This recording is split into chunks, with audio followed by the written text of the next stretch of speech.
Hey now, we are getting over, and I am the Silver King, Adam Silverstein, here to lead you through these hard times. With your 2025 WWE Backlash Instant Analysis. That's right, Getting Over is back once again, and we are with you just minutes after WWE Backlash went off the air to break down everything that happened on this 5-match card and a little bit of what transpired after WWE Backlash went off the air. Vintage Chris Vanini will be along for the ride momentarily, but quickly off the top, allow me to remind you to subscribe to us on YouTube at Getting Overcast. Not only can you listen to all of our podcast episodes there, you can also watch video interviews that the Silver King has conducted with some of your favorite professional wrestlers. All of that on YouTube at Getting Overcast. And don't forget to follow us on social media at Getting Overcast on Twitter, at Getting Over on Blue Sky. You get episode drops, news, analysis, highlights, all of that good stuff. You can also send in questions and comments for the show, and we will be reading many of those on our WWE Backlash Second Look, along with our regular WWE episode this coming Tuesday. But on Twitter especially, you also get to vote in pre- and post-show polls surrounding premium live events and pay-per-views, and your grades, both before WWE Backlash and after WWE Backlash, are factoring in to our final review of the show at the end of this episode. With all of that said, allow me to welcome in Vintage Chris Vanini. And as we do here on these instant analysis episodes, we start off by cracking open a cold one. And the Silver King has an Oktoberfest, so clearly this has been in my fridge for a few months, from 6 Point Brewery, one of my favorites actually, out of Red Hook, Brooklyn, New York. Can't wait to try it. Vintage, what do you got over there? I've just got an Angry Orchard hard cider. You got to step your game out. This is getting ridiculous. I'm just kind of in the mood for something a little fruity tonight. That's okay, but let's get something craft. Let's get a craft cider. Get something different there. You live in Texas. There's a lot of breweries there. I do. I've gotten a lot from the local place, which I've used on the show recently, but tried something else up on this one. Well, to be fair, I chose this one because it had been in the fridge, and I looked at it as like a B-level beer.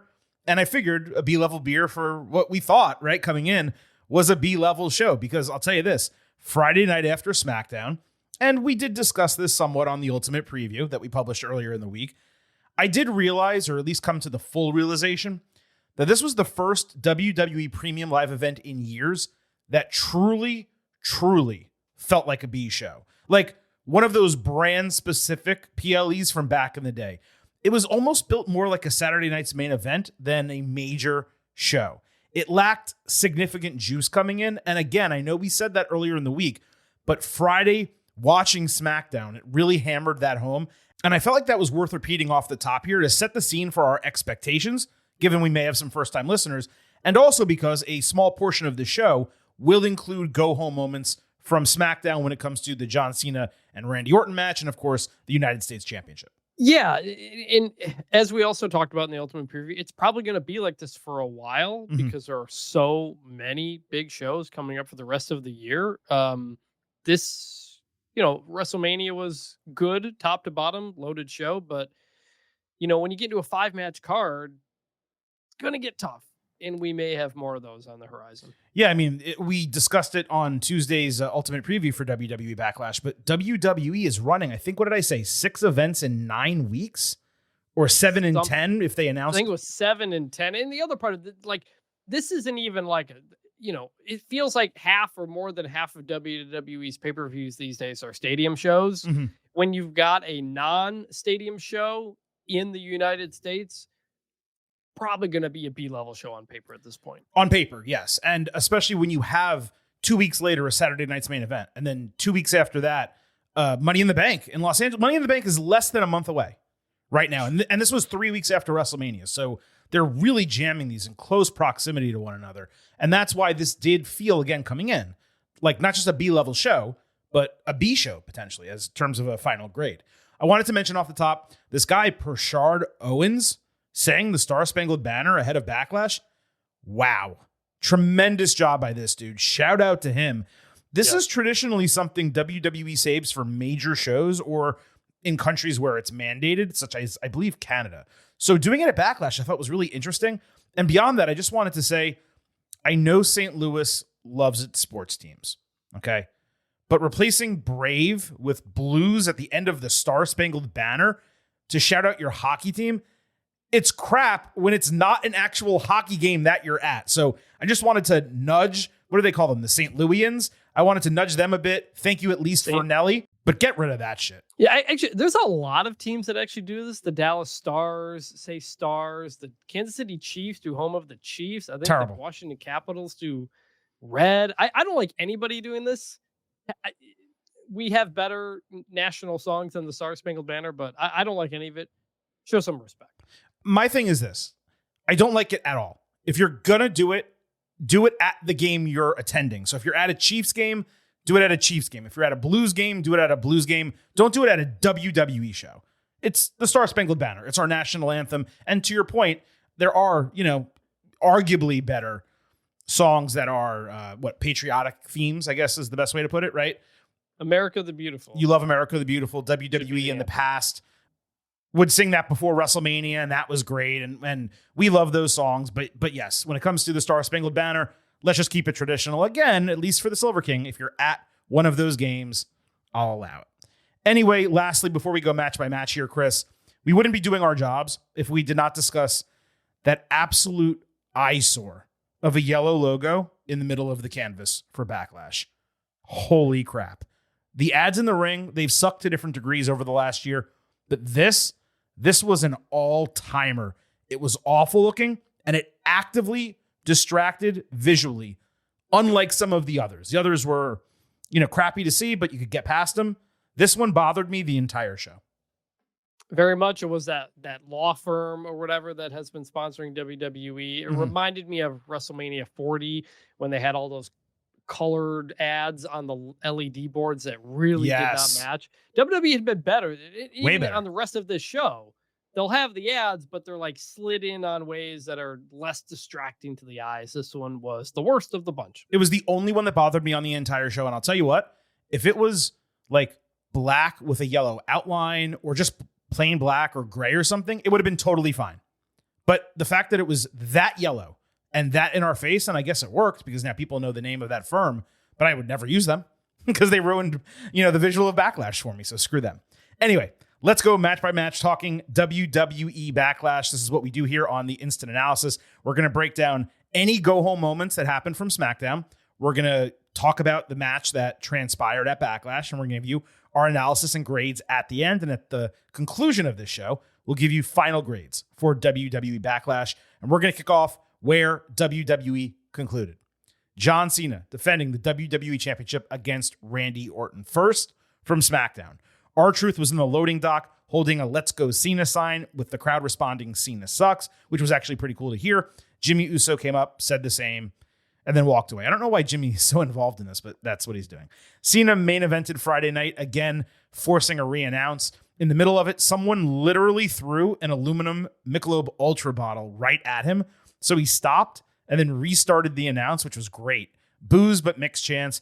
The countdown remained off the Titantron. We didn't see it. It was in full SmackDown branding. Wasn't even black. Cena said the fans' childhood dies Saturday when the two stars of the Ruthless Aggression era go head-to-head one last time. He claimed Orton doesn't have hustle. He's a Nepo baby who used his connections to avoid facing his demons and had opportunity handed to him. He claimed Orton doesn't have loyalty because you can't count on him. And he claimed Orton doesn't have respect because he rode Cena's coattails and the rest of his family accomplished nothing. Cena said Orton would kill his own legend Saturday because he'll be just like his 2006 drug test, a failure. It appeared as if Orton had snuck into the ring to RKO Cena, but it was a man with his face covered who Cena countered into an attitude adjustment. I actually believe it was Shawn Spears in disguise. Not 100% sure, but I'm like 95% sure. When he celebrated again, Orton appeared behind him, hitting an RKO to end the segment, getting a huge pop. He lifted and kissed the WWE Championship, and that is how the show ended. What I'll say about this segment, Chris, is it was the best Cena sounded in a promo since turning heel. He dropped like 75% of the villain voice. He spoke confidently and disrespectfully. The content was completely on point. He perfectly tore Orton down. But as I've maintained for months, everything he says feels forced. It sounds like he's completely acting and he's not truly being the bad guy. You have to be the bad guy. You can't act like a bad guy. He badly needs to say and do things that make him contemptible. And again, WWE is kind of bricking this presentation by not keeping the screen black and having Cena point to the tracker, ticking down a number every time he appears. All he has to do is point to the screen, the number changes, and fans will boo the shit out of him. It is immensely dumb, and it is an unforced error. I can't stress this enough. While the RKO at the end was important, having Orton, on the go home and win the go home, I'd have preferred an elongated segment where he got to promo back at Cena, especially because what we said on the Ultimate Preview came true. WWE barely touched on their extensive past history, which ultimately meant the build was crazy lackluster compared to what it could have been. We have a lot of show here. I'm not going to go on further, but while this was strong from Cena, I wanted more from Orton than we got 24 hours before the show. And really, Chris, every segment with Cena since he's won the title, and even before when he was kind of on the go home to WrestleMania, the final month, it's been exactly the same. Talk shit, eat a finisher, babyface goes on top, but Cena ultimately wins. In terms of the countdown, I just have to assume at this point they've scrapped it. They only did it I guess once. So. They haven't brought it back. I don't know why. But it was great. Wasn't that one of the best parts of the Raw after WrestleMania? Yeah. I liked it. I'm going to guess it didn't test well, or somebody said, no, don't do this. I don't know. But it seems pretty clear to me that it's done, and I don't like that. The promo itself, I loved. I thought he was nails. It was the really good John Cena bodies an opponent like he used to always do. Everything about it was fantastic, except he didn't say it to Randy's face. Right. And Randy was there. Like, you could have done it. Like, instead of doing Randy's promo last week and Cena this week, I would have just do both of them to each other. Like, if it's really if this is the last time, as they have promoted it, to never to get one face-to-face promo, and it being the first one, such a letdown. He said such on point bad things about Orton, and we didn't get Randy Orton taking that in, reacting to that, adding to the feeling of the moment between them, and then you just brush it away with an RKO at the end anyway. So it didn't even matter. So just really disappointing. It's all there. Just do it a little differently, and it would have been 10 out of 10. Yeah. So that was disappointing. They keep coming excruciatingly close to nailing it, and they keep missing. And it's really strange the way it's transpiring in that manner. So that was SmackDown on Friday night. We won't spend more time on it. If this was Tuesday's show, we'd probably talk about it for another 20 minutes, but we'll move on to WWE Backlash. Now, this match was obviously the main event. It started exactly 2 hours into the show. The video package was outstanding as usual, and it covered much of what we actually wanted, but unfortunately did not get addressed in the feud itself. Orton appropriately got a massive pop. Cena again got dual chants, including "You can't wrestle, yes he can." Cena tried leaving in classic heel style early. Orton straight dominated him. Cena eventually hit 5 moves of doom. Orton hit a power slam and a draping DDT. Cena avoided a regular RKO, but when he hit his attitude adjustment, Orton moved him into a simultaneous RKO, an incredibly inventive spot that required replay to fully hit. And what hurt here is that commentary was confused live and wasn't able to react to it until they saw the replay. They really should have known that was coming and sold it in the moment. It would have hit even harder. Cena then hit an AA for a false finish. Orton caught him with an RKO out of nowhere, but could not capitalize. He missed a punt kick. Cena hit a second clean AA for another false finish. Cena mocked Orton's mannerisms, missed a punt kick of his own. The referee accidentally got knocked down. He hit a third clean AA, grabbed the WWE Championship. As Michael Cole reminded us, Cody Rhodes refused to use the title at WrestleMania. Orton caught him coming back inside with an RKO for a delayed count from the knocked out referee, 2.5.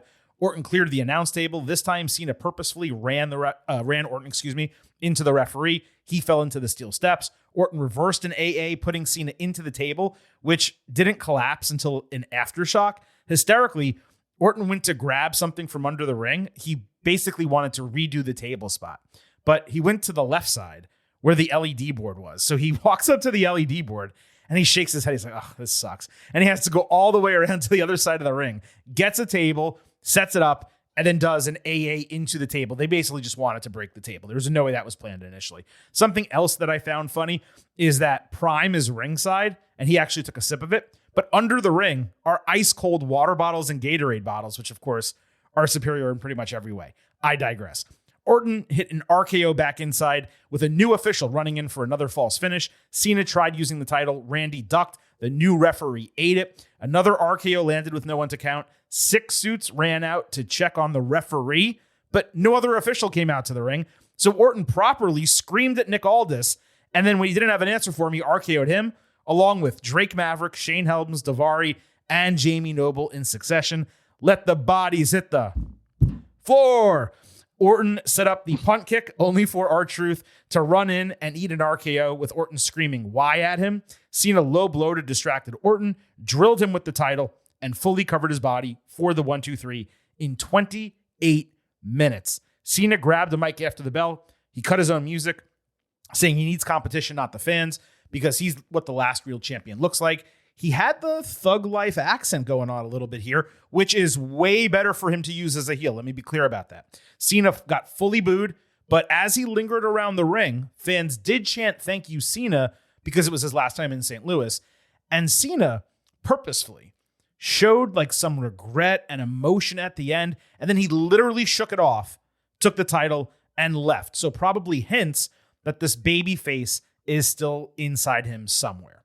Now, you want to talk about something over-delivering, no matter what you thought about the actual finish. For those of us familiar with their catalogs, this was one of the best Cena-Orton title matches in their 20-year careers. And I might even argue it's the best that did not include a stipulation, along with SummerSlam 2007, as Wes at CincyWG89 pointed out to us on Twitter. Granted, this basically became a street fight over the latter half, but it did not have a full-on stipulation. And yeah, the shit was extra, but it was also really damn entertaining. The only part I actively disliked was the suits running out, because none of that was necessary if Truth was involving himself anyway. You could have just gone right to Truth and then the finish, and it would have gone exactly the same way. That part was overly convoluted when it could have just stayed with the wrestlers. But the RKO on Aldis was justified. Why are you worried about a referee during a title match? And the RKO barrage was crazy fun for the crowd and for the fans at home. The AA RKO dual offensive spot, that was ridiculously inventive. The actual wrestling between them, though understandably slow for guys who are a combined age of 93, was still clean. And while finisher spam can be annoying, given these two guys have fought one-on-one 24 times, this was their 11th such match on a PLE. Cena holds a 6-5 record, by the way. If you are ever going to book a match in that manner, it would have to be this match. Despite all the interference, this kicked the shit out of the Cody match at WrestleMania. Cena and Orton had tremendous chemistry still, and you could just tell they worked crazy hard to put on a high-quality match in their swan song. I have it at 4 stars, A-. It was a cluster, a roller coaster, totally overbooked in the finish, as mentioned. Yet it completely exceeded my expectations. We got Truth involved, and while this may not be a positive note to others, this was immensely attitude error, a ruthless aggression as a main event title retention for a heel champion. It also got a lot more heat on Cena, which was badly needed. Chris, I am extremely curious to hear your take on this match. You know the most attitude era thing they've brought back right now through the Cena heel turn? What? I believe this is twice. I believe it happened to Mania too. Both times Cena won, it was a slow 3 count from a referee who's like just trying to get there. The classic Earl Hebner. Exactly. Like they feel like they hadn't done that in forever, and now they have brought that back. And I like it because it's like it draws it out, and you're wondering, could he actually kick out? And then when the 3 counts, you're even more upset about it than if it was just the normal. It hammers it home. Yep. Yeah, so that's really cool. This was everything it could have been. Like, they maxed out on what a John Cena Randy Orton match could be. They've wrestled a ton. I was out of wrestling during most of that. I have gone back and watched some of it. I have not watched all of it. The fact that, I guess, as you say, they were 5-5 coming into this match in what you said, title matches? On PLEs, just on PLE matches. That would have been a good stat to drop. They did. Like Orton, like they shared it. Oh, okay. I missed that. Yeah. Well, good for them. That's good. Yeah. The AA into the RKO. I don't recall ever seeing that. I don't know if they've ever done it before, but it was a really cool move. When the first ref bump happens, My first thought goes to, I start preparing for Fiend. I did too. Fiend. I'm just like, is Travis Scott about to come out and do this again? And there was a point in kind of the melee of it all where I was like, I kind of wish Travis Scott had come instead. But then they leaned into it so much that it comes all the way back around. Right. And it works. I'm pretty sure Orton hit almost as many AAs as he did RKOs. I think it might have been like 4 or 2 or something like that. The first one, I don't even think we needed a ref bump. Like, they just did table stuff outside. If I recall correctly, I don't even know if there was anything that would have been a DQ other than, I think, not having the ref there to do a count on one of the finishers. But anyway, that was that. When the third ref bump happens, that's when I kind of turned around on it and I was like, okay, we're just fully making this ridiculous now. And I'm like, I'm all in on schmozzing the heck out of it. Randy RKOing Nick Aldis brings back the thought again that we had going into Mania. Do we get Randy Orton, Nick Aldis as a one-off? You know, he just had a title match. He lost it. He doesn't need to be back in the picture. You know, maybe he does a short Aldis feud or something like that. I don't know. It'll be curious where that goes. The R-Truth of it all, I'm glad, because I think we said this week or the week prior, the first time we saw Truth, where it's such an opportunity that if you don't come back to it, you will have really blown something. And so they did it. We had R-Truth come in. It's a whole thing. We'll get to what happened afterward.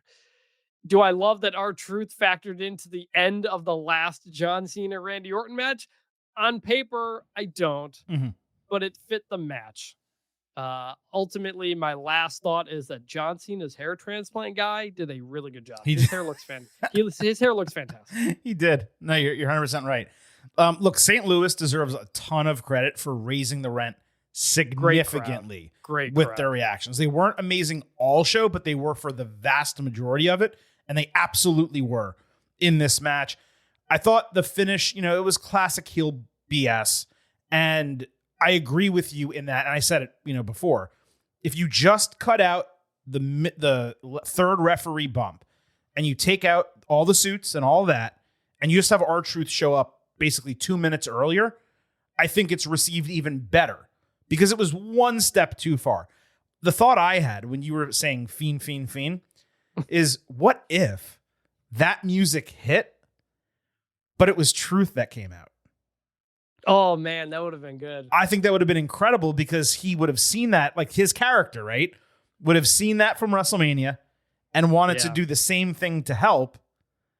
But, of course, it's Truth instead of Travis Scott, and fans would pop for that. And commentary sells it as Travis Scott, and everybody thinks it's Travis Scott. And then you're like, wait a minute, that's our right, and everyone's laughing because it's hysterical if he was to do that, right? So that would have been slight missed opportunity there. Finish, but that would have been a good. That would have been very. It would have been very funny. It would have been funny. And then the Randy and Aldis thing that you mentioned, you know, this is a fine he's going to have to pay, right? Because he prepaid the second one, so this is the third. Cole's call of it was, well, that'll be a fine. Oh, he said that? Oh, I missed that. So I'm glad he did. Very deadpan too. Well, at that point, everything was going so crazy that, I mean, the fine doesn't really matter.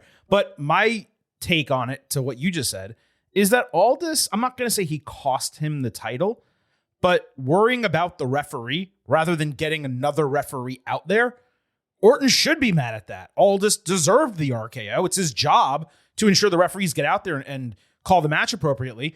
And despite not doing that, or because he didn't do that, Orton was put in a situation where he ultimately lost. So, you know, I don't know that they need to run that match, but perhaps on that road to WrestleMania, they noticed on social media enough fans were talking about it where they say, hey, you know what? If the fans are really talking about it, let's just go ahead and do it. We'll do it on a Saturday night's main event. We can make it a quick one-off. So possibly, maybe. But if I had to bet, I'd still say no. I'd also say, I believe Cole also said when all this was out there that he assumed no other referees wanted to come out based on what had happened to the first two, which is a good way to explain it. Yeah, so. I mean, that is. But Jessica Carr is such a badass. Like, if she came out, they're not going to touch her. Not just because she's a woman, but because they're not going to mess with her, right? Like, so that could have worked. She was on the show. I don't know. I may have done something where they're looking for a referee backstage. Aldis is actively looking for a referee, like in a side, like a picture-in-picture type of thing, and he can't find anyone and the match is ongoing. Explain it. Be logical. Be realistic, because WWE is doing such a good job of that recently. To me, it was just like a little bit of a plot hole, a little bit of suspension of disbelief further than I would have liked. But again, we're kind of nitpicking here. The match really exceeded expectations, and I think that's the final takeaway from this. In terms of what happens going forward, well, let's go ahead and tell you what happened on the post-show press conference, because Cena interrupted Paul Levesque, who was doing his normal, business review of the show, when Truth ran up to Cena. He said he was proud of him and happy he retained the title, even if people say he sucks and he can't wrestle. Cena stood up, got in his face. He called him Ron, and he said, "Don't say another word or there will be repercussions."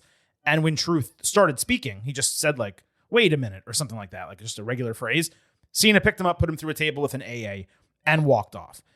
Now, given the setting here, there not being any fans in attendance, it being done well after the show, I actually thought, Chris, this was incredibly lame. I have no doubt that this was done here because Cena will not be on another show until Saturday night's main event, and they had to build an angle toward them probably having a match on that show because Cena is advertised for that, so he's either going to do a segment or a match potentially with Truth.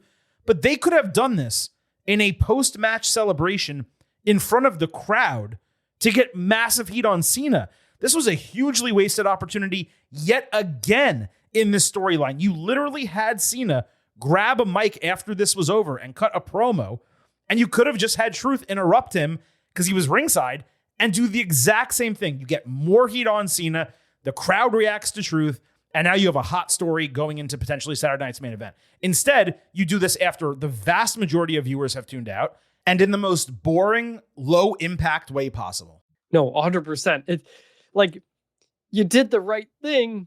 You just didn't do it in the right place. Again, I understand, it was Triple H's idea to do the Kevin Owens attack on Cody Rhodes after the show, kind of a, viral thing, try to do that type of stuff. But doing it in front of the limited media at the press conference with zero crowd reaction just made it seem weird. It also concerned me that might be the end of it. I do see your point that, yes, he's probably not going to be on TV for the next couple of weeks, so you had to do it tonight. But you had Cena grab the microphone and talk to the crowd. Just do it there. Everybody... I love the idea. It's just the execution was just a little bit off, just like the Orton Cena promo on SmackDown. So yeah, I don't know if this leads to a match or not. I'd love for it to. I think there's, much like with Judgment Day, I thought there was so much more they could have gotten in terms of heel heat out of R-Truth that they didn't really do. And I'm kind of worried that they may have just done the same thing again. Yeah, don't get it twisted. We said we wanted a Cena and Truth thing and that we wanted Cena to beat up Truth. That way he got more heat on him and all that. But again, the point is to do that in front of fans so that they actually can boo him. Not so that you can see it on social media and say, "Oh, wow, that's either funny or disappointing," or, "Oh, I hate him now." You know what I mean? You want the booing reaction to resonate in the crowd and then in the home audience so that everyone is now hating this guy. Instead, this was actually kind of funny the way they did it. Exactly. My reaction was, that's funny. Right. And that's not the feeling you want to have coming out of it.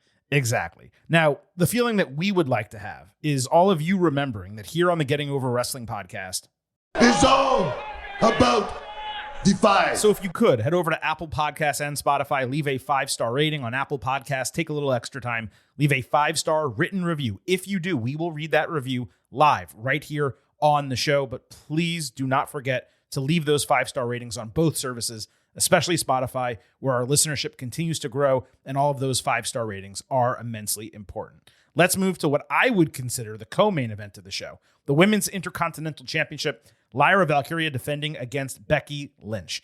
High-quality wrestling at the start here, with Lyra getting legit cheers and Becky legit boos. Lynch talked shit to Valkyria's fiance before she ate what was almost a muscle buster. Lyra smacked her across the face, hitting a cartwheel enziguri and Liger bomb. They got dual chants, probably 2/3 for Valkyria, who landed a superplex. Lynch got caught grabbing the bottom rope on a countered rolling cover. Valkyria came back with a slingshot crossbody over the ropes ringside, plus a flying leg drop. Becky got knees up on a middle rope moonsault, but Lyra reversed an armbar and escaped to disarm her. She rolled through manhandle slam, only to eat a second attempt for a false finish. Lynch panicked, grabbed a steel chair. The referee rightly stopped her from using it. She took that distraction, exposed the top turnbuckle. Valkyria avoided it, landed her signatures. Becky escaped Nightwing, ran Lyra into the turnbuckles, but she hit the middle padded turnbuckle instead of the exposed one. She also landed a second manhandle slam for another false finish. She slammed Valkyria's head onto the canvas. The referee stopped her from using the exposed turnbuckle and actually went to get the pad. I'm not sure I've ever seen it actively prevented. I've seen the referee get the pad before. I don't think I've ever seen them stop someone from using the exposed turnbuckle. Taking advantage of that distraction, Lyra hit Nightwing for a delayed count false finish. They each countered finishers before Becky thumbed Lyra in the eye. She unfortunately slammed her right in the nose instead. Ouch. Becky strangely chose not to hit manhandle slam despite being in position for it. Instead, she tried a slightly awkward pinning combination that Lyra reversed to retain the title. Becky snapped and immediately attacked as the bell rang, locking Lyra in disarm her until she ultimately got pried off. This went under 20 minutes, but Lyra did retain the title. Caw, mother effers.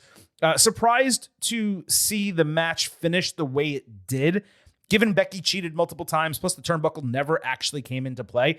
As great as 95% of this came across, there were two specific spots, one by each of them, one by Lyra, one by Becky, where it seemed like someone forgot what they were supposed to do as a counter.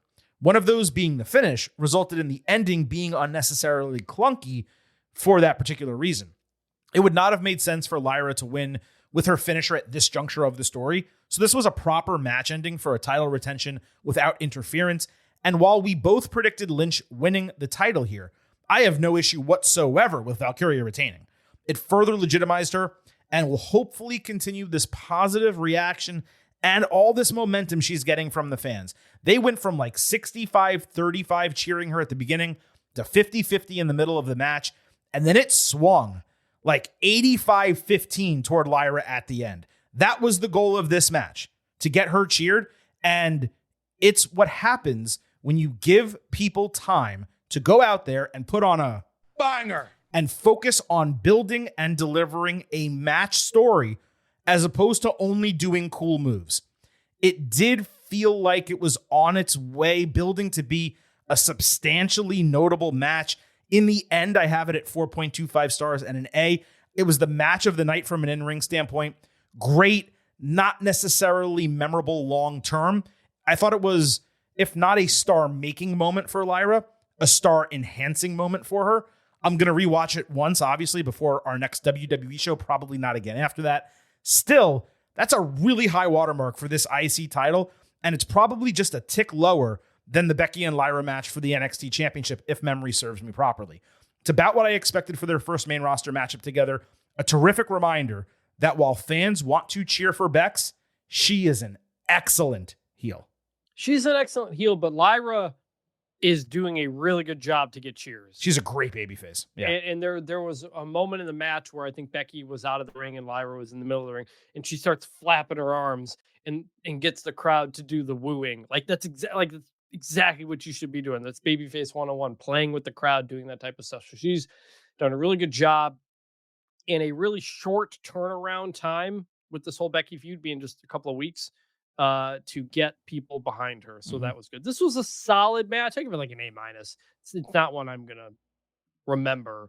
But it kind of summed up the whole thing where the build was fine, but very quick. Mm-hmm. And the match was good. It was a good match, but it didn't get to that other level.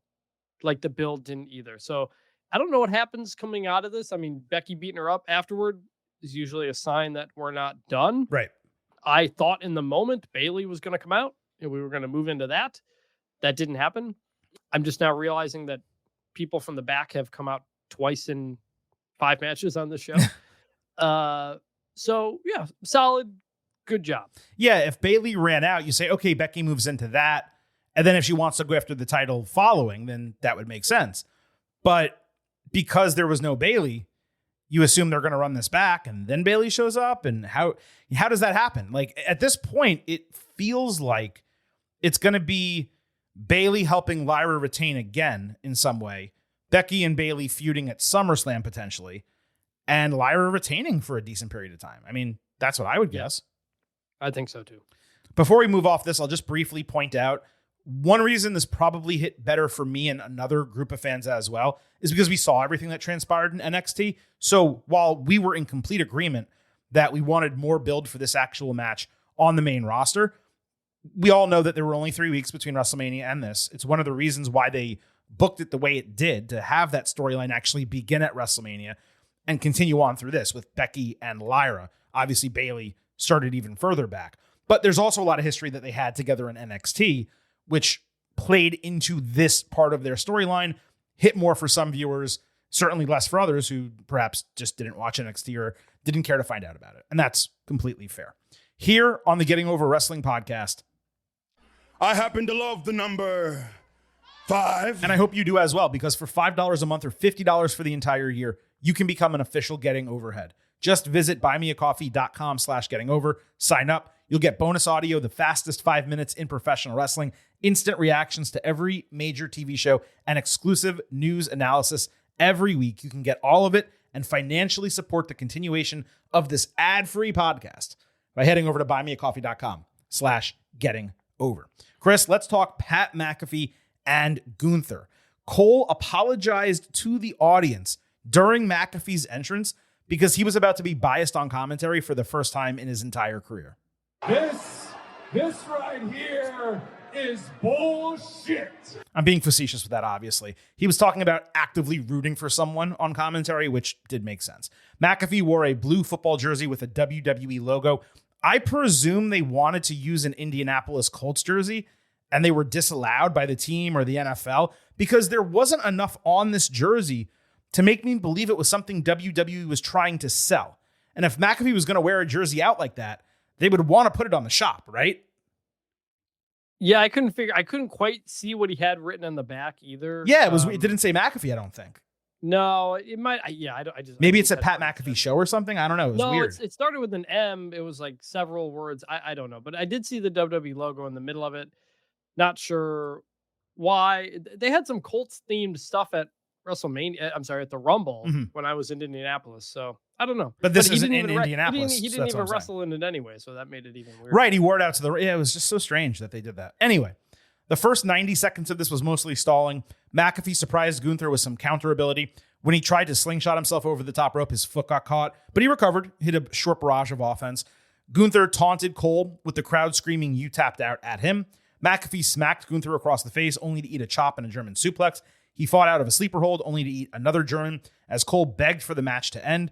McAfee missed a moonsault, landed on his feet, flipped out of a German suplex, also landed on his feet, and hit 3 different punt kicks for a 1 count. They traded chops and forearms. McAfee landed 2 more kicks, but Gunther hit another powerbomb and put him in a Boston Crab. Cole left commentary begging McAfee to tap out. Gunther pulled him from the ropes, landing hammer elbows while staring at Cole. Then he pulled Cole into the ring by his tie. McAfee stopped a powerbomb with a boot, ate one himself, got a near fall on an O'Connor roll, and nearly pinned Gunther when Cole grabbed his leg, holding him down underneath the bottom rope. McAfee tried a sleeper, but Gunther murked him with a lariat, put McAfee to sleep for the referee stoppage. He did have one last, fighting spirit type of gasp where he tried to stand up, but he put him to sleep. The entire top half of McAfee's chest, from like his nipples to his forehead, beat red. When he got to his feet, Gunther showed a level of respect for him and then left the ring. Now, this went 14 minutes, which on the surface was ridiculous from a match length standpoint, given he lost the title in 16 minutes at WrestleMania. But context is required here because this was worked at a snail's pace and the storytelling was far more important than the wrestling. Beyond that, I presume WWE felt some obligation with only 5 matches on the card to not shortchange fans any further than they already were. McAfee should be proud of this performance, and what cannot be lost when evaluating this match is that the crowd was on their feet cheering and screaming in a way they were not for some prior bouts on this card. In other words, he deserved the spot. I expected McAfee to get flurries of offense, but what was interesting and unique here is that every single time he got a hope spot, Gunther cut it off ruthlessly. And that was all he got. McAfee never had the upper hand. Gunther was in control the entire time. Basically, he was an animal out there playing with his food. For Cole to whine as much as he did, I wish Gunther had actually been brutalizing McAfee more, but I liked the show of respect at the end. That was the ring general kind of coming out on him at the end. This wound up being just as entertaining as we expected. It was booked in a way where McAfee does not have to miss a single episode of Raw, which was not at all what we believed would happen. I thought he'd get utterly destroyed, at least in the finish. That was not the case. So I expect to see him Monday night. 2.75 stars, C+. Yeah, this was it was fine. It was good. It was what I expected, but just longer. I was wrong. We predicted how long it would go. I think I said 4 minutes. You said, I think 8 minutes or 7 minutes. Mm-hmm. Ended up going a lot longer. And most of that is because they told a story in the match. And whoever kind of laid that match out, really well done. Yeah. It was enough to keep the crowd in it the whole time, and enough hope spots that were then cut off so quickly. Very well set up. Speaking of the football jersey, I had wondered, I was like, why doesn't McAfee just fight in the tank top he's known for? And then, especially he didn't look bad. And I've seen the photo. He looked good. Yeah. But it was a little bit of a gut when he'd lean over. And then I realized, it's because he's going to get slapped. Yeah, and he's also a retired football player who talks for a living now. It's okay. Correct. No. But, I'm saying, if you're having a match, why not just wrestle in the tank top? He wasn't shirtless when he wrestled at Mania and in NXT too, I don't think. But then I realized, it's because he's going to get slapped. And he posted a photo afterward of him bloodied essentially on his chest, which I don't love the slap offense in general. I've said that before. But he took it. He took a lot of it. Honestly, my biggest problem with the match was Cole on commentary.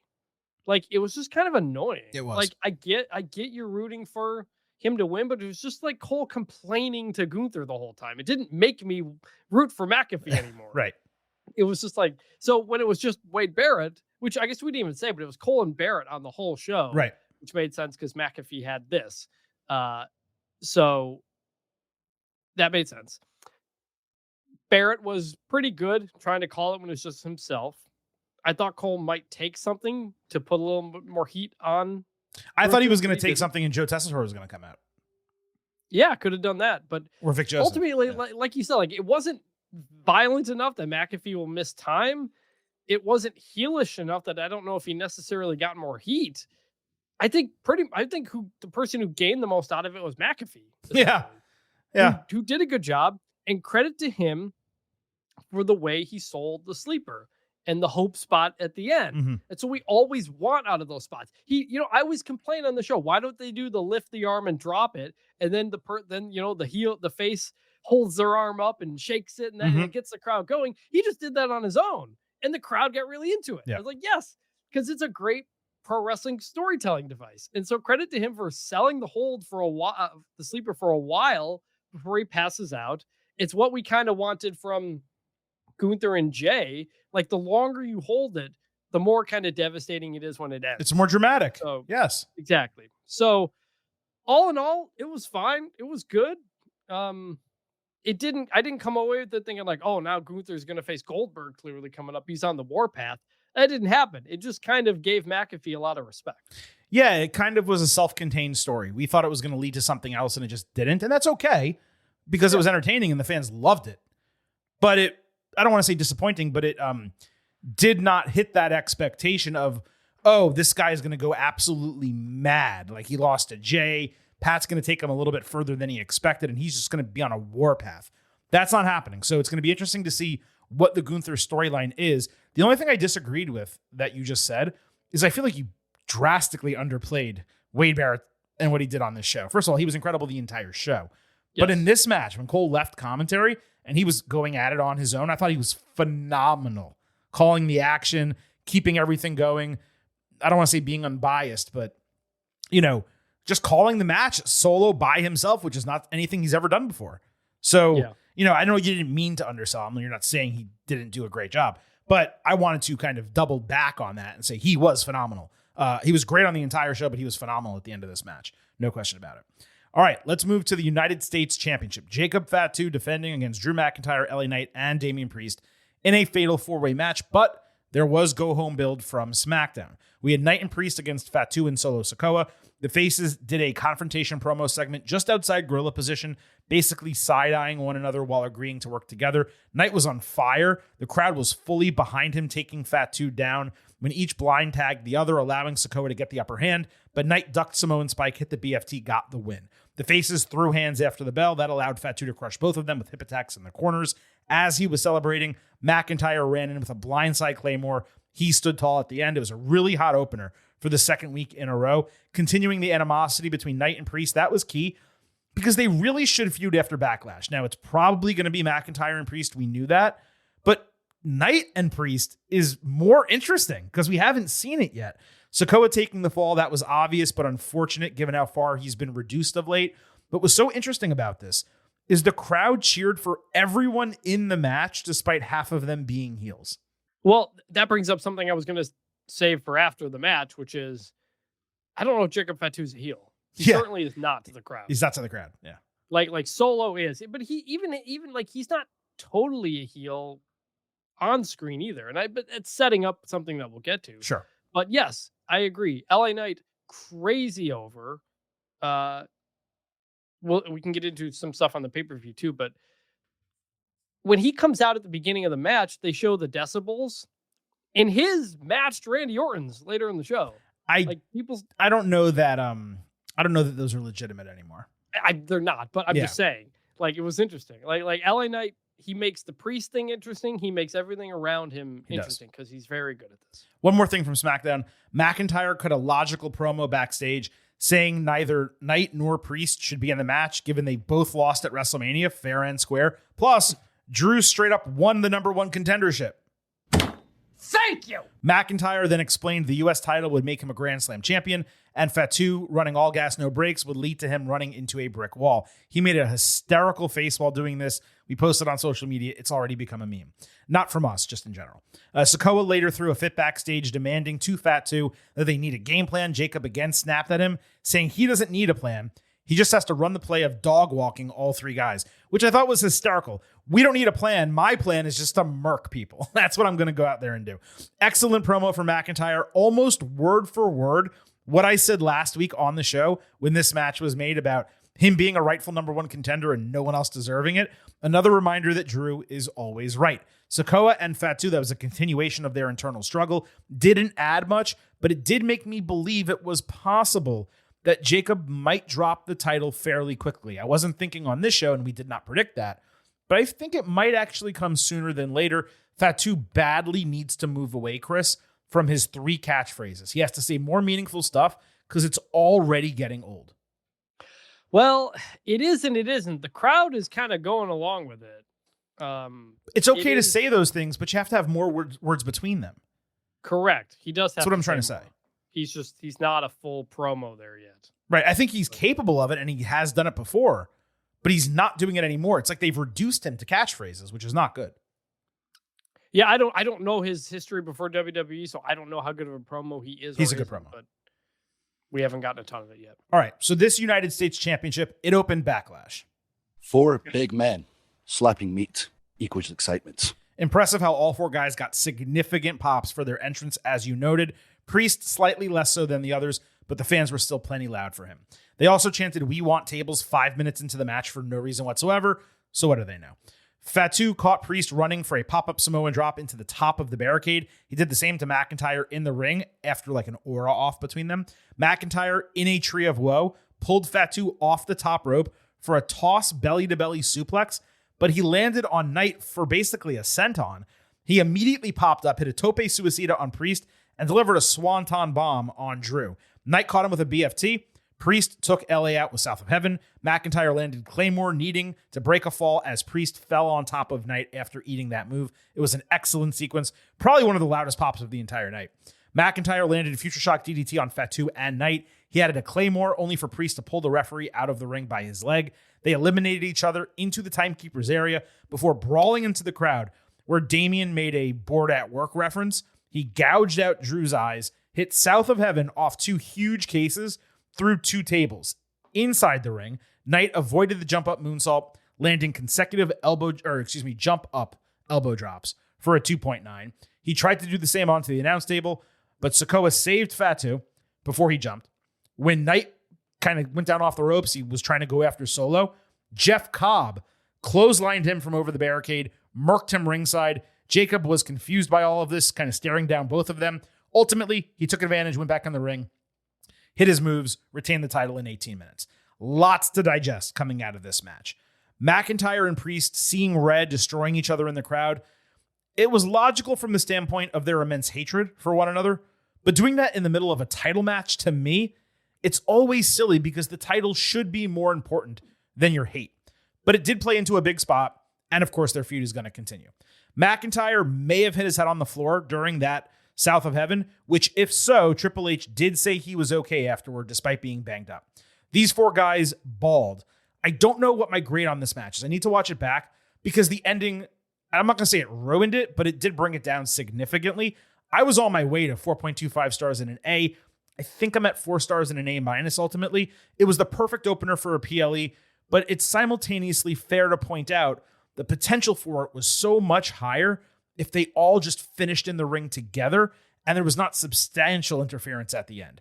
And that's where I'll put a pin in it so we can discuss the match first and then Cobb's debut in a moment. First off, on the pre-show, when talking about this match, Big E dropped his line about the big meaty men slapping meat. And I wanted to credit at the Jet Lau, who tagged both of us on Twitter when WWE tweeted that out. So you're saying I have that here in my replies? Yes. From at 5:51 Central Time. Because the WWE tweeted, say the line Big E. And he didn't want to say it, but he got encouraged by the guys on the set. There is a lot of meat in this match. I'm not going to say the thing, but I'm not going to do it. Don't say let people laugh. Say it. Say it. There's a lot of big meaty men slapping meat tonight. That's right. That's right.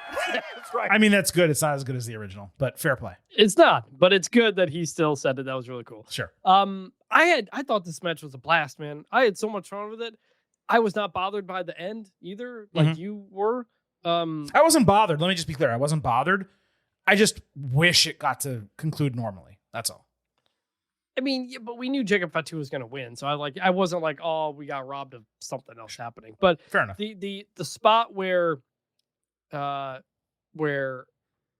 Priest gets, I think, Claymore, and then he falls onto LA Knight for the pin, and Drew has to break it up. Really cool spot. And then the idea that Drew McIntyre had something won and got screwed or got it taken away from him again just continues his whole thing. Like, it made sense. And yes, I understand that Drew would start to react the way that they did because, like we said, him and Priest really turned kind of nothing into something. Oh, yeah. And going into WrestleMania. And so, like, it made sense that was all fine, and I understand them doing that. And that's a pretty big drop to take. I know they land on a bunch of pads and whatever, and whether or not Drew I don't know that there were pads there, man. McIntyre looked like he landed on the floor. That's 2 big dudes going off the table, and it's another spot where I think the camera angle doesn't do it justice to highlight just how fun. They always shoot it from below and not farther away to let you know how crazy it is. But it's a really tough spot for 2 big guys. And ultimately, we got the finish we expected with Jacob winning. LA Knight brought a lot of energy to this whole feud, but Priest and McIntyre had a lot. We have something interesting coming up with Jeff Cobb. We sure do. Big meaty men slapping meat. That's what I want. And really, when it comes to Jeff Cobb, Where else can you see 2 beef planets like this colliding? Beef planets, I like that. and we may see that not just with Cobb and Fatu, but when Bronson Reed returns. Can you imagine Bronson Reed, Jeff Cobb, Jacob Fatu? I mean, just those 3 guys in a match. That has to happen. At some point, I need that triple threat. I don't care when. Bronson Reed, please get better soon. Regarding Cobb. So it was a great debut from the standpoint of him making an impact and coming across like a massive badass right off the jump. I loved the way St. Louis popped for him. I was actually surprised that he got that much recognition. He's never had like a full-time run in the United States in any type of major company. So it was like people were like cheering or whatever. And then the camera found his face and they popped big. And I was like, what is going on here? That's when they popped, because then people saw it. Like they missed him initially, but then they had the perfect camera shot. But listen, again, he's a great wrestler. I want to be clear. Do you know Jeff Cobb? Yeah, I don't know where I've seen him, but I've seen him a handful of times, and I always thought he was great. But what I'm saying is, like, are you someone who, if you just saw him, you're going to go, oh my God, holy shit, you're going to pop huge like that? I am, just because I recognize him. Okay. But for people who don't, and I imagine there's a lot who don't, yeah, that was bigger than I expected. Yeah, like I was floored by that completely. So that was awesome. And they created intrigue with Jacob neither expecting it nor fully being on board seeing him. That was crucial to this debut working. My only wish was for the debut itself, for him to show some moveset as opposed to just be a normal brute, right? He does a great move, Tour of the Islands. When he picked up Knight, I just wish he would have done that so that fans could have oohed and ahed over what this guy is capable of doing. But what disappointed me here a little bit is that he's thrown into the, bloodline B squad vortex. Unlike the Tongans, who are actually considered family by the Anawahi clan, Cobb's Filipino and Guamanian, I believe is how you say it. He was born in Hawaii. He lived in Guam, where his parents were from, and he's of Filipino heritage. As far as I know, he's never had anything to do with any of them. And I know what you may say. Silver King, you're being ridiculous. Sami Zayn is now considered family. He's French-Canadian. Well, sure, that is accurate. But that was developed over months in a TV storyline. Plus, the Tongan's brother, Hikuleo, is literally signed to the company and not being used. So it was a strong debut. I am extremely interested to see how this is explained and handled and how it's going to develop. And what I'm guessing is going to happen here, Chris, is because Roman Reigns won back the Ulafala, and they really haven't called themselves Bloodline at all since that Raw on Netflix debut. My guess is they're no longer a Bloodline faction where the family element of it all doesn't matter as much. That's my hope, to have Cobb make sense, because otherwise, if they just try to pass him off as another family member, it's just far, far more ridiculous than the Tongans. I mean, they're not even calling themselves the Bloodline at this point. That's what I'm saying. Anyway, and so I don't have, my only concern about it would be that everything around Solo is just kind of dead at the moment, and there's not heat there. What is interesting though is it seems pretty clearly we're going to have Jacob Fatu officially turn face here at some point. Yeah, sooner than later. And whether he fights Solo, looks like he's going to fight Jeff Cobb. That'll be two beef planets out there. Mm-hmm. So I'm less worried about whatever group Solo has and whatever we call them. I just hope, I don't think they will lean into it because they're not family, and I don't have a problem with it. I think it's cool that Jeff Cobb's there. I realized where I saw him. I actually literally saw him in person at the G1 Climax in Dallas in 2019 when I went to that show. And I have seen him on television a couple of times, some places, but I did actually watch him in wrestling. He's awesome. Yeah. Who, it's funny. He was the second match on that show. You know who was in the first match? The Gorillas of Destiny, Tama Tonga and Tongaloa. That's funny. So there you go. And I just want to be clear. The reason I was asking you about that is you watch less other wrestling than I have previously. So I was using you as a stand-in for perhaps a more casual fan. You're not a casual fan, but I'm saying more of a casual fan. So I was curious if you recognized him and knew who he was outside of his name, where you would pop when you see his face. When you're talking about a St. Louis crowd for WWE Backlash, where they're mostly there to see John Cena and Randy Orton, I'm not expecting a big reaction for Jeff Cobb. So I was floored and thrilled that they popped for him like that. Totally. All right, let's move to the final match on WWE Backlash, the Intercontinental Championship. Dominic Mysterio defending against Penta. Dom got chants from the crowd after the bell, hit a tope suicida tornado DDT to kind of egg them on. Penta came back with a crossbody from off the ring post outside. The way he held his arms out with like an upward camera angle, frankly, it looked kind of religious. I'm just being honest. And I'm not saying that in a bad way. It looked incredible. Penta avoided 619, hit a slingshot crucifix bomb that did not get the pop it should have.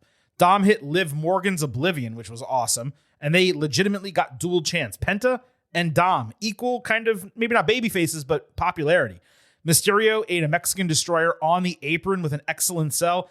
That led Judgment Day down. Finn Balor chose not to attack immediately, but instead he wanted to get a chair. Due to that delay, all three got ejected from ringside before they could make an impact. Penta hit a tope con hero over the referee, but Balor continued distracting despite the decree that he go backstage. El Grande Americano popped up, headbutting Penta with his loaded mask before Dom hit the frog splash to retain the title. Finn stared down Dom from behind as they left. And for some reason, Cole said this was Chad Gable who interfered. Luckily, Barrett immediately and vociferously corrected him. Cole is really losing it these days. He's disrespecting a legendary luchador, suggesting he's a guy who cannot even make it on a damn WrestleMania card. It's getting ridiculous at this point, and frankly, it's so disrespectful it might be a fireable offense. Anyway, the match was a lot of fun. It basically delivered to expectation at the show's midpoint. It finished precisely as we expected with Dom retaining due to interference. I'm not sure there's much else to say about it. I loved the Oblivion that Dom did, and he got an opportunity to flash his skill because he has improved markedly in the ring of late. 3.75 stars B+. Frankly, disliked the finish. Just found it really repetitive, but the rest of it was super entertaining. Yeah, I mean, it was fine. This was something, if this happened in the middle of a Raw, I would have been like, yeah, that was good. And so I think it could have main evented a Raw. Maybe, I guess with the title on the line. Yeah. And they're both popular. You could. There's just a lot of good stuff going on in the main event pictures right now. But yes, this was solid.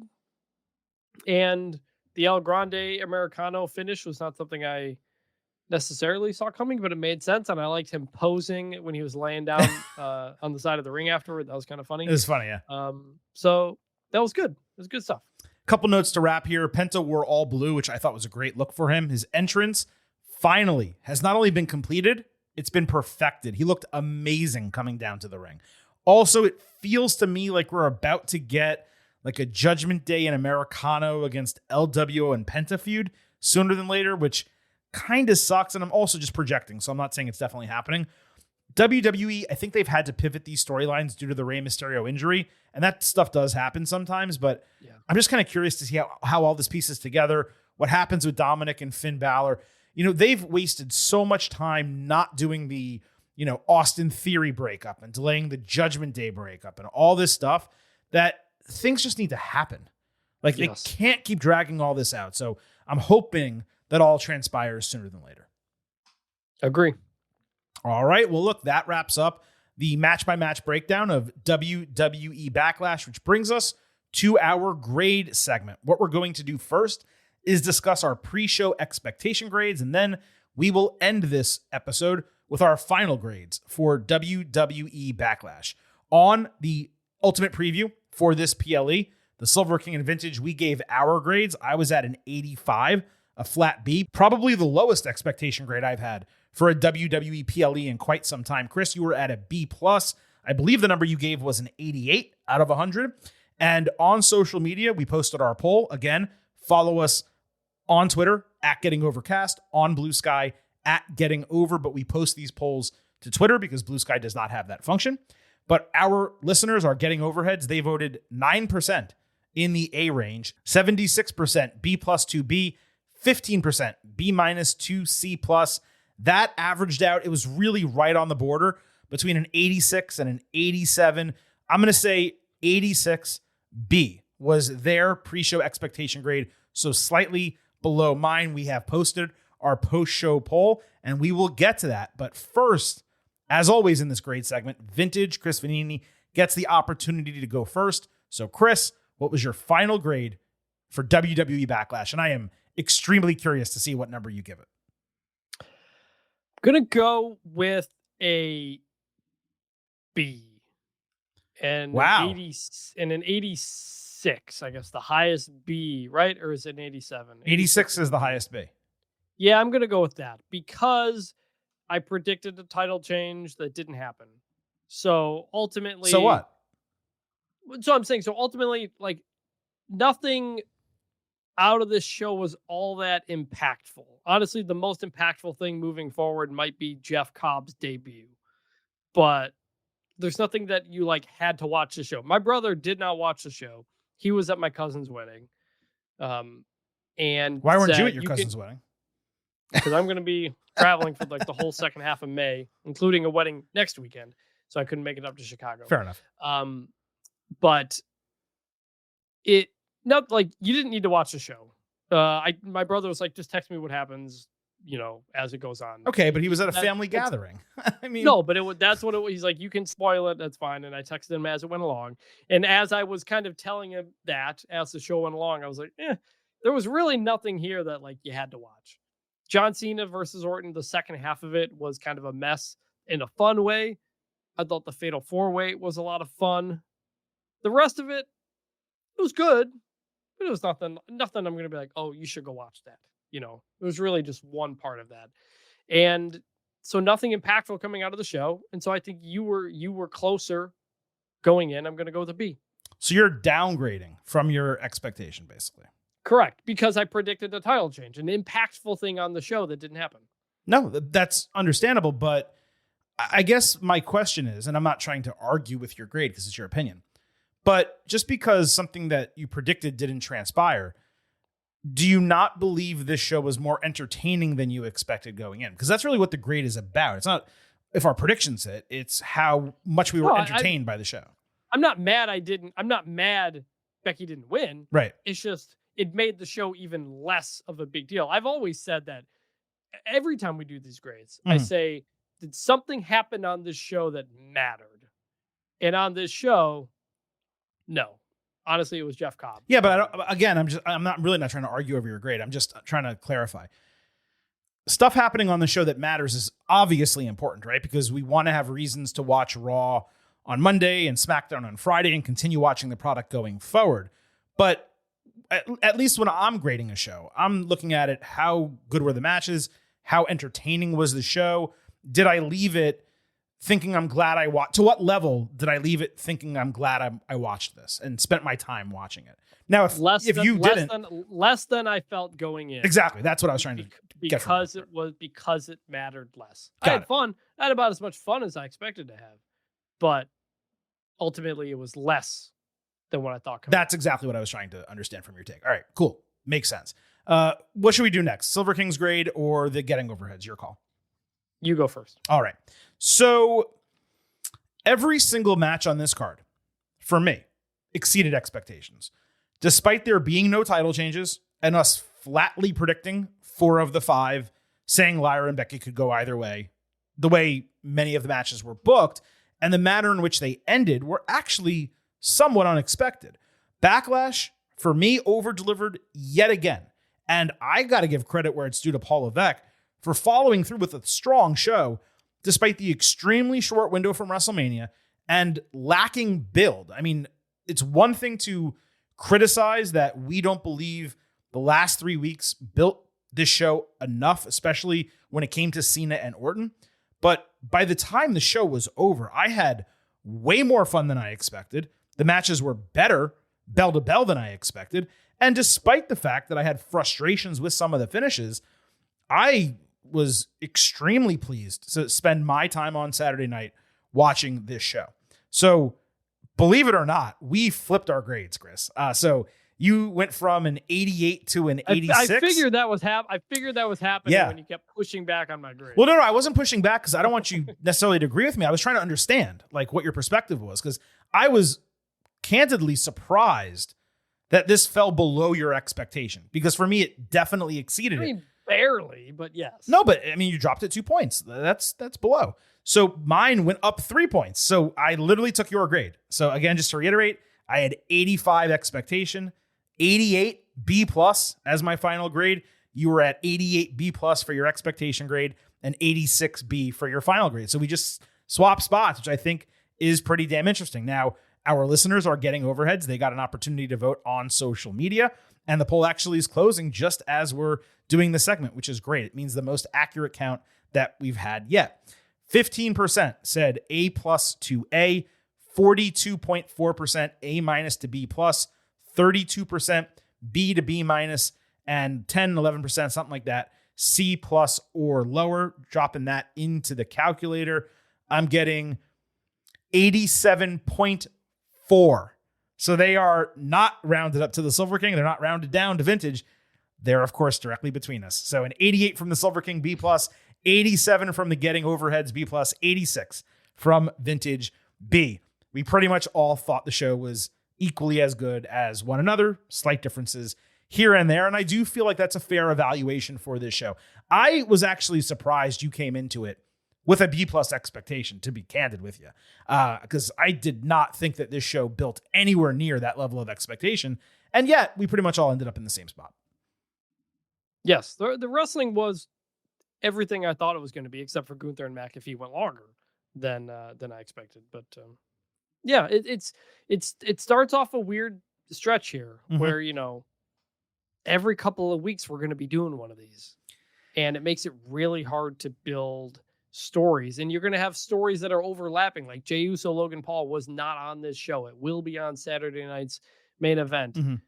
That could be it like when a pay-per-view happens in between it, like, yes, the build like gets more time, but everything being staggered makes it a little bit harder to follow. So yeah, I mean, like, the truth is, even though we didn't necessarily want Jay and Logan on this show, if there was another World Heavyweight Championship match here and a performer that gets reactions the way Jay does, then you would say, well, they gave us more, and this was more worthwhile watching.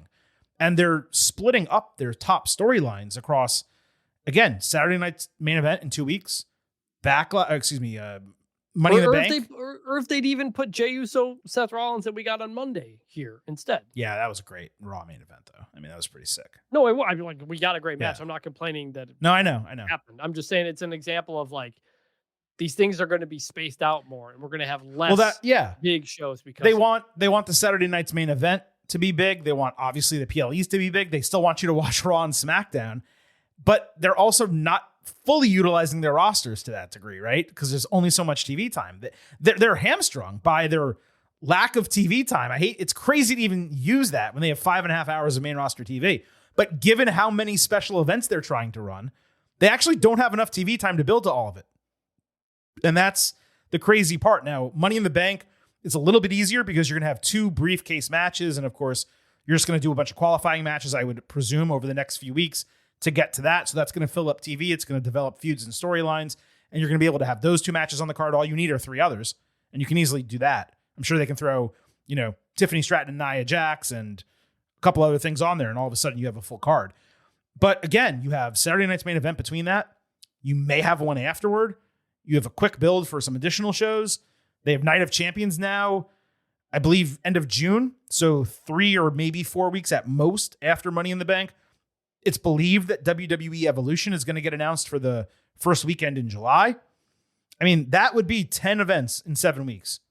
And we're going to do instant analysis for all of them. So make sure you subscribe to the Getting Over Wrestling podcast wherever you are listening to the show right now and wherever you can receive performance-enhancing audio. Of course, specifically on Apple Podcasts and Spotify. Please remember, here on this show, It's all about Defy. so leave us 5-star ratings on those services. On Apple, take a little extra time. Leave a 5-star written review. If you do, we will read it live right here. Don't forget to subscribe to us on YouTube at Getting Overcast. Follow us on social media at Getting Overcast on Twitter, at Getting Over on Blue Sky. You get to vote in these polls. You get episode drops, news, analysis, highlights, all of that good stuff. You can send in questions and comments for the show as well, and we will read those this coming Tuesday on our next WWE episode, which will also serve as a Backlash second look. Lastly, don't forget, here at Getting Over, I happen to love the number 5. And I hope you do as well. $5 a month, $50 for the entire year. You can become an official Getting Overhead. Just visit buymeacoffee.com/gettingover. Sign up. You'll get bonus audio, the fastest 5 minutes in professional wrestling, instant reactions to every major show, and exclusive news analysis posts every week. Again, that is buymeacoffee.com/gettingover. We are inching closer to the 750th edition of the Getting Over Wrestling Podcast. Have some big plans for that show. And like I just said, we will be back on Tuesday for our next episode talking all things WWE. And by the way, I've not forgotten, I have lost the bet on John Cena becoming a 17-time champ. I will have to sing a John Cena song on this pod in the near future. Don't worry, that is still coming. Yeah, you have not forgotten. I have not forgotten. And the Getting Overheads have not forgotten. For Vintage Chris Vanini, this is the Silver King, Adam Silverstein, signing off and leaving you with just 3 final words. Bye for now.